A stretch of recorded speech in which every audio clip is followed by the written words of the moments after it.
మీకు తెలుసా నగరంలో అతి గొప్ప ఘోర పాపి అని వర్తమానంలో 56/2/18 తారీఖు ఈవినింగ్ బోధించారు. ఎంత స్పష్టంగా చెప్తున్నాను చూడండి. పేరా నంబర్ 82. ఈ పేరా ఎప్పుడు మర్చిపోకండి. ఈ పేరా ఎప్పుడు మర్చిపోకండి. నేను ఆశ్చర్యపడుతున్నా మనము తలలు వంచి ఉండగా ఏమంటాడు? తలలు వంచుచుండగా ఒక్క నిమిషం సంగీతము వాయించువారు దయచేసి ఒక శృతిని వాయించగలరా? శృతి వాయిస్తూ ఉండండి. ఆ స్త్రీ వలె ఈ రాత్రి ఎవరైనా ఒక్కరైనా ఇక్కడ ఉండగలరా అని నేను ఆశ్చర్యపోతున్నాను. అయితే నీవు వ్యభిచారివైతే ఇంకా అలాగే ఒక వ్యభిచారిగానే ఉండనవసరం లేదు.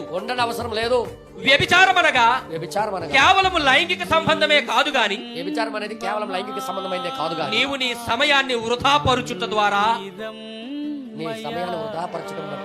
నీ విశ్వాసము ద్వారా ఏదో ఒక వర్గమునకు చెందిన వారితో చేరుట ద్వారా లేదా పాతబడి చల్లారిపోయిన జీవము లేని సంఘములో చేరటం ద్వారా దాని ద్వారా కూడా నీవు ఒక వ్యభిచారి వగుదువు. చాలా మంది అనుకుంటారు, ఎవరేం అనుకున్నా మనకి ఎందుకండి, చల్లబడిపోయిన సంఘంలో కూడా మేము చేరిపోతాం. అది జరగని పని. నువ్వు ఒక వ్యభిచారి అంటున్నాడు ప్రవక్త.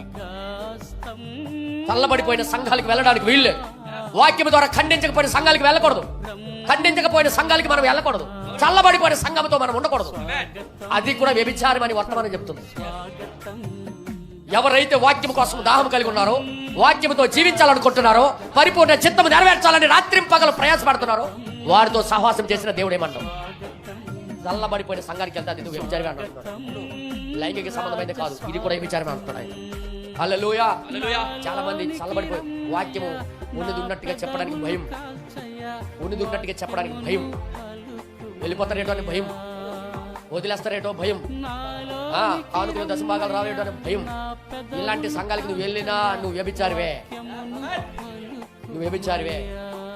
నేను చెప్పలేదు, వర్తమానం చెప్పింది. దానికి సమాధానం చెప్పు. నాకు చెప్పక్కర్లే, వర్తమానానికి సమాధానం చెప్పు. దేవుడు నా మనకి మహిమ కలుగును గాక. అందుకే మనం ఎక్కడికి వెళ్ళాలి, ఎలాంటి మాటలు వినాలి, ఏది మంచిదో, ఏది ఖ్యాతి కలిగిందో, ఏది రమ్యమైనదో, ఏది సత్యమైనదో, ఏది పవిత్రమైనదో గురి పెట్టండి అంటున్నాడు ఆయన.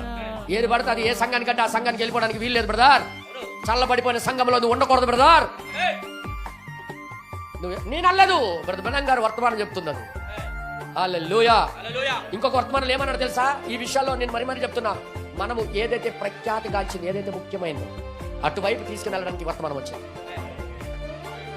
ఏది ప్రాముఖ్యమో అందువైపు నడిపించడానికి ఏలియాని పంపించాడు.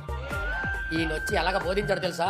నీకు అనుగుణంగా, నాకు అనుగుణంగా బోధించడానికి కాదు. ఇది దేవుడి యొక్క పరిపూర్ణ చిత్తం వైపు తిప్పడానికే పంపించబడ్డాడు ఏలియా.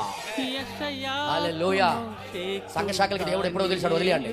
ఇప్పుడు వర్తమానంలోకి వచ్చామని చెప్పుకొని పరిపూర్ణ చిత్తం ఏదో, అనుమతిపూర్వకమైన చిత్తం ఏదో పరీక్షించకపోవడం గొప్ప ఘోరమైన విషయం.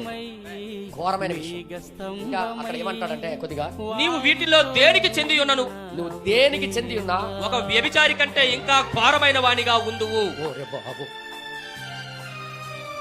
ఏదైనా పర్వాలేదండి, అది అక్కడ చెప్పట్లేదు. చల్లబడిపోయిన సంఘంలోకి వెళ్ళిపోయినా పర్వాలేదండి, ఏదైనా పర్వాలేదండి అని చెప్పట్లేదే. వాక్యముతో ఉదక స్థానం చేయబడిన సంఘములో ప్రతి క్షణము పైనున్న వాటికి ఎతికేవారు, వారితో మన సహవాసం ఉండాలి. హల్లెలూయా.